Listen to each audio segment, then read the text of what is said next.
moments when, you know, I just think, what's the point of this life? Would anyone go on a journey without knowing the destination, the purpose? Absolutely not. You know, this is plaguing me every day. I would be looking at the stars, and I would be literally crying every night, crying myself to sleep, because, you know, you're tiny, and this is huge, and this has a game plan.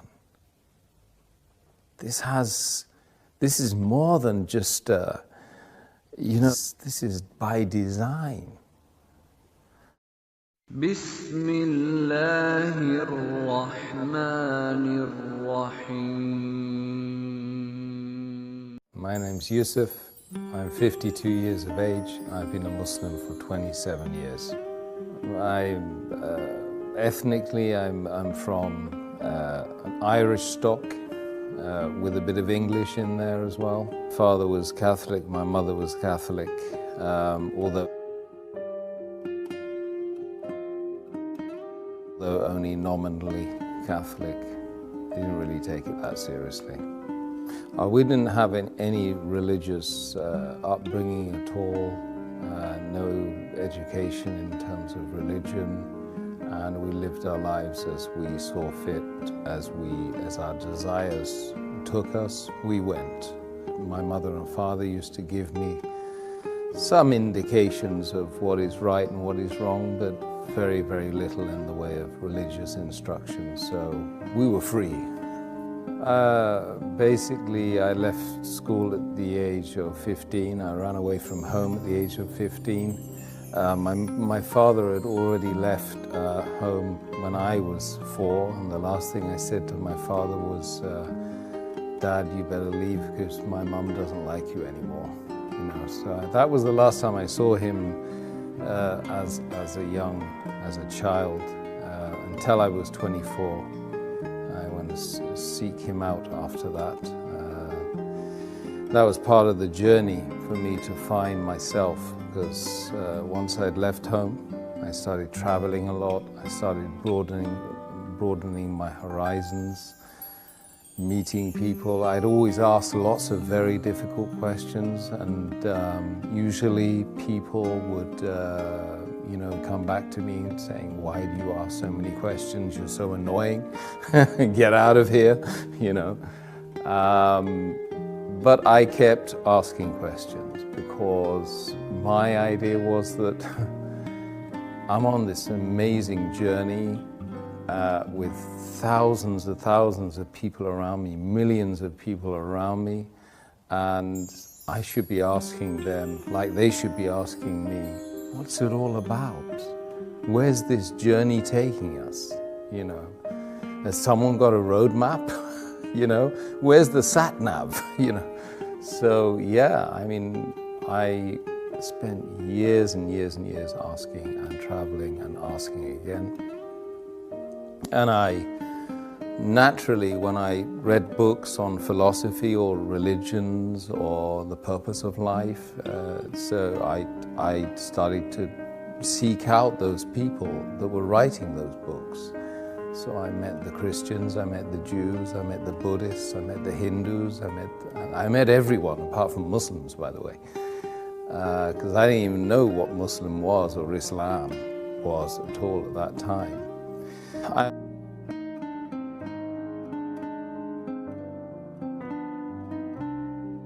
I asked the Christian at least once or twice, and they said they didn't know who God was. I met some Hindu worshippers, and they weren't able to answer the simple questions about what the purpose of life was in a very, very simple, easy, understandable, digestible way. So I left them. I met the Buddhists, and I started doing Buddhist meditation for at least 3 months. I was doing, and it made me feel good, you know. So I didn't leave off. the Buddhist meditation, but I asked the question. I popped the question one day and I said to one of the guys who happened to be he happened to be white, Buddhist as well. I asked him, what's the purpose of life?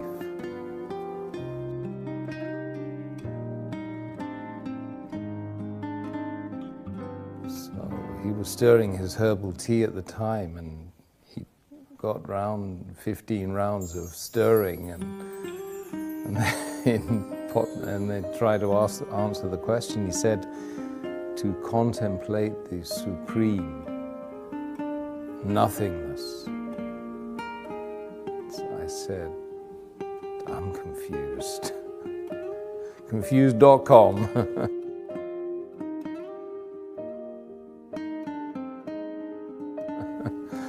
And he's tried to justify why he had evidently mentioned a contradiction in terms. By any stretch of the imagination, it's difficult to imagine something supreme and yet absolutely nothing. So he tried to give me the Golden Sutras, and I started reading that, and I couldn't understand it. I didn't think I was a shallow individual who couldn't understand things, because I've been reading a lot. I've been reading Tolstoy and Dostoevsky, Russian authors, and very complex materials in order to try and find the purpose of life, not to try and be big and intelligent, you know. And so this book I couldn't understand. So I said, it can't be the truth, because the truth has to be easily understood.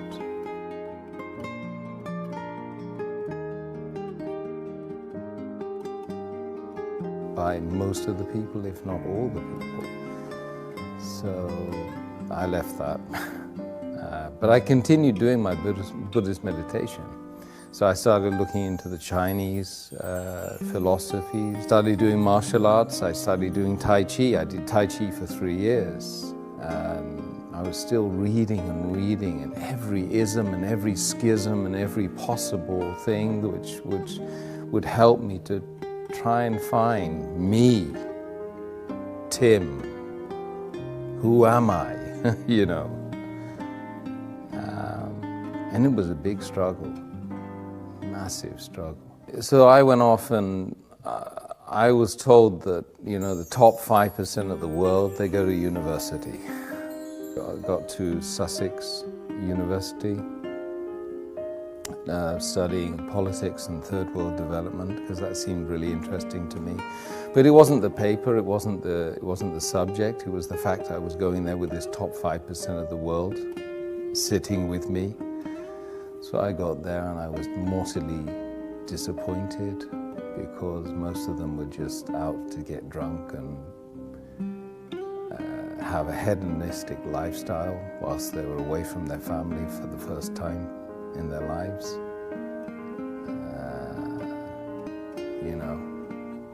So I was there in the university, and I was pushing, prodding, poking everyone again and again and again, trying to find out what this life is, you know. And 99% of the people just don't want to talk about it. This is what I found.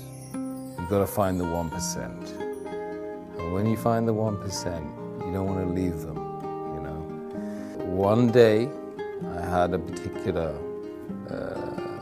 female friend that was told me not to bother calling her the day after, you know. So I went to the Islamic Society, because I was so confused, and I had a real bust up with her and a fallout with her and an argument, and wanted to know why she kicked me out. Because she said, as she was kicking me out, it's something to do with my religion. I happened to know she was a Muslim. So after all of these millions of questions and unanswered questions at that, you know, what led me to this faith was an argument about her religion, which she claimed to be following. So anyway, knocked on the door of the Islamic Society, and I found this Iraqi guy with his headscarf and a smile as well, kind of a nice smile. And I said, look, I've got a problem with my girlfriend. So he said, you got a problem with your girlfriend? He said, why? I said, well, she's Muslim and she just told me that she didn't want to, me to come today. So I want to know why. So he's kind of said, well, look, best thing I can do is give you these. Give me a pile of books. And he said, read all these. So I did for 2 weeks. I just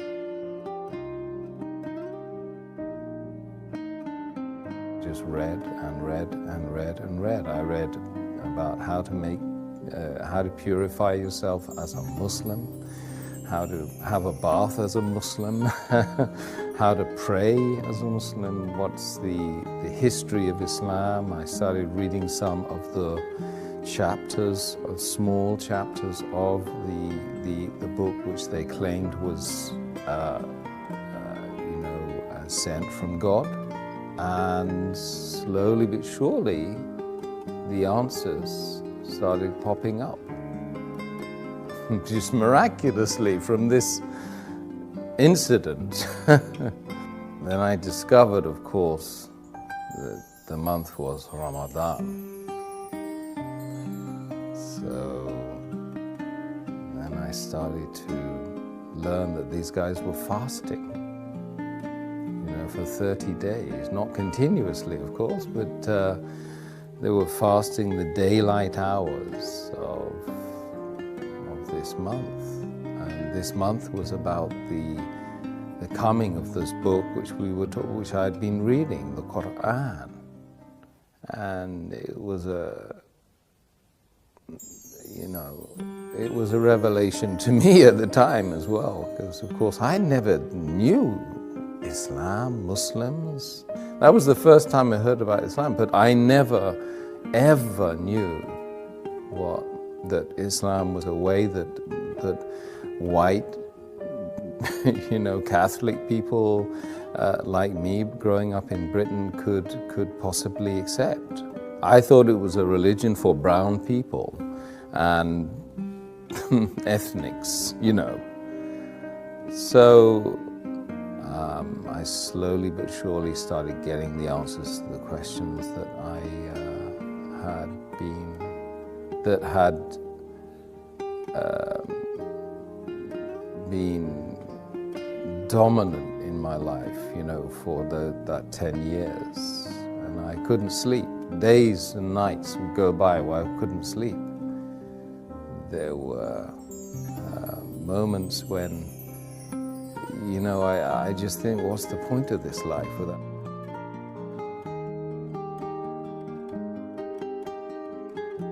knowing, without having any certainty about a direction, about a purpose? What's the point? I mean, would anyone go on a journey without knowing the destination, the purpose? Absolutely not. This is plaguing me every day. I would be looking at the stars, and I would be literally crying every night, crying myself to sleep, because you're tiny and this is huge, and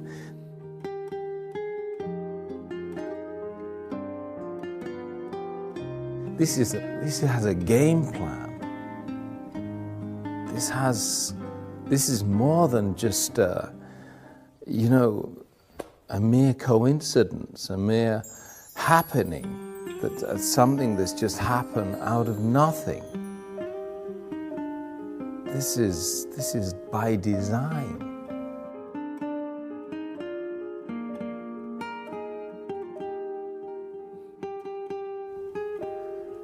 And you have to find the purpose.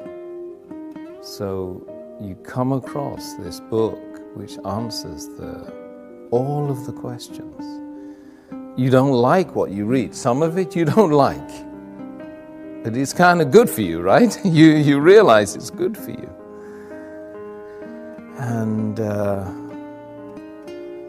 it was probably the third week of Ramadan then.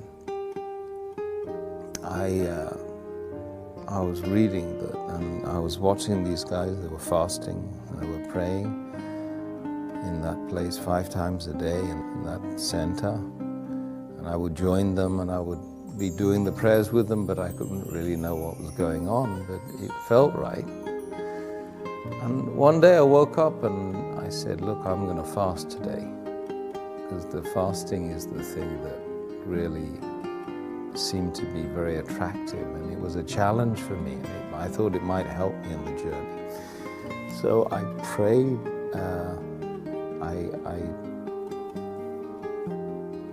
I started fasting that day, and it was like somebody had removed the blindfold, they'd unlocked the door, they'd removed the earmuffs, and I was able to think clearly. And just that moment, on that day, on that time, was the moment when I found Islam. Because, you know, when you're fasting sincerely to find the one that created everyone here and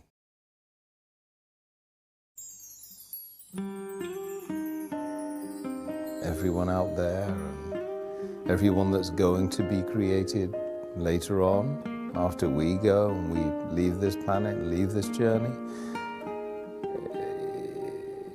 is the ultimate sacrifice when you give off your food and give away the luxuries that you have and water, and you do it sincerely, seeking the face of the one that created you, is the moment when you found yourself, you know.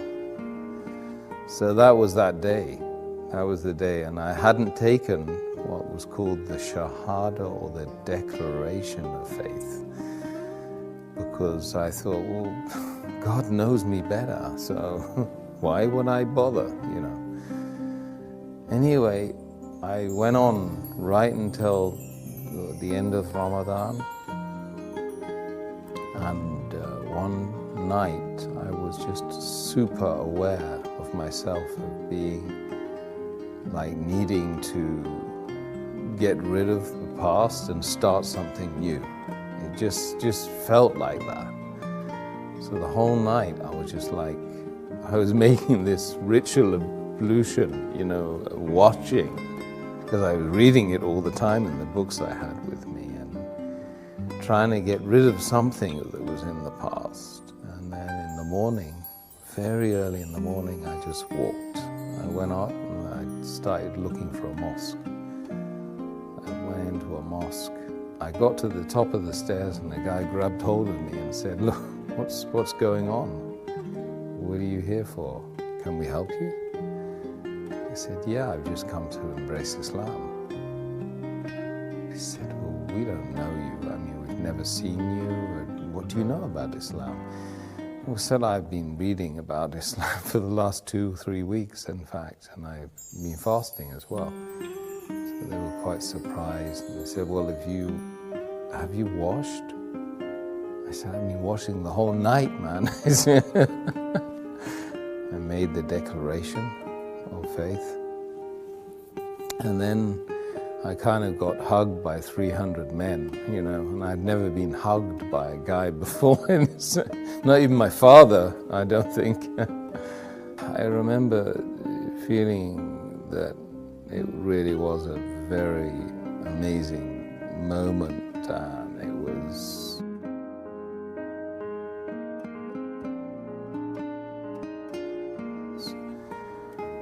was unlikely that I would feel that way again.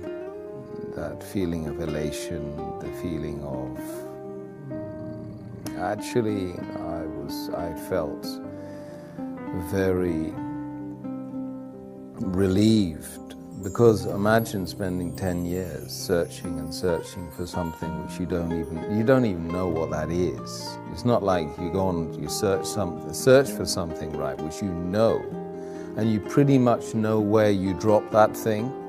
So you've got a very small area that you can check, you know, from home to work, back to school. Yeah, I can retrace the journey. With something like the purpose of human existence in a sea of 8 billion people with millions and millions of potential miles you need to travel, and that took me 10 years. I was 25 or 26 at the time I embraced Islam, and so the feeling was amazing. It was something which is groundbreaking. And then, of course, ever since, we've got all the challenges of being a person who does claim to believe in God. So I didn't really have any concerns about, taking that plunge and becoming a Muslim, because I was doing it sincerely to try, and if I didn't do it,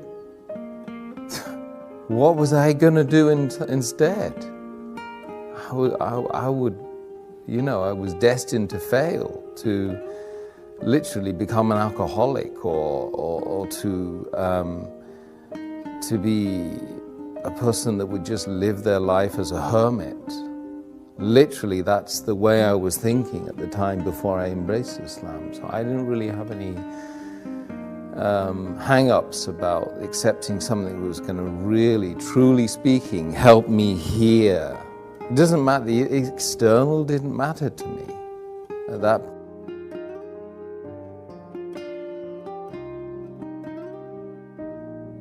point. I would do anything to find the truth. And there's a lot of people out there like that in this world. I've met lots of them. And they genuinely good people. They have that feeling in their heart. They really want to spit it out. But really, there's nothing to be fearful of. Rather, that you should be fearful of the fact that you're not being sincere to yourself, true to yourself. That creates mental conditions. There's a lot of people that have psychosis and mental issues because they're not true to themselves. What their heart and their soul is telling them, they're not doing that. And this is, we call it hypocrisy. We mustn't be hypocrites. A community of Muslims practicing the faith of Islam is a family that most people don't have. And I gained that family. It's 1.6 or 1.7 billion people worldwide. I go and visit them. I can just say, peace be unto you, in a gathering of people in a room, and I've got potentially 1,000 invites right in front of my face, if I go and pray in a mosque in wherever it is, Abu Dhabi or Kuwait or America or France. So that's the community that I never had. And I yearned that community. I remember when I married my wife, I said, I need to marry into a family. I need a family. Because we increasingly in the world, not just in the Western Hemisphere, we're lonely. 40% or more of the population of London lives on their own. That's shocking. People don't even know their neighbors. This is just London. London, #1 capital of the world, right? That everybody loves to be part of. But people are not part of each other, they're distant from each other. So I believe that the greatest thing that the faith of Islam gave me, apart from the massive direction and being able able to have secure in the fact that there is a purpose. I don't need to go out to the pub and get drunk anymore. If I want to get drunk, I just pray. You know, if I want to find direction, I've got the sat-nav. I've got the map. If I want to know anything about the faith, I rest assured I can go to someone who knows about the faith, and they will give me direction as well. And I have that massive, beautiful, unending family. And if you find the right members of that family, then you feel great. Let's just be brutally frank. We need to know who we are, where we're going, who created us. We are.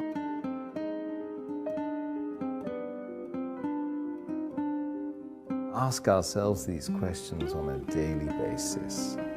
Even if we don't vocalize it, we certainly think it.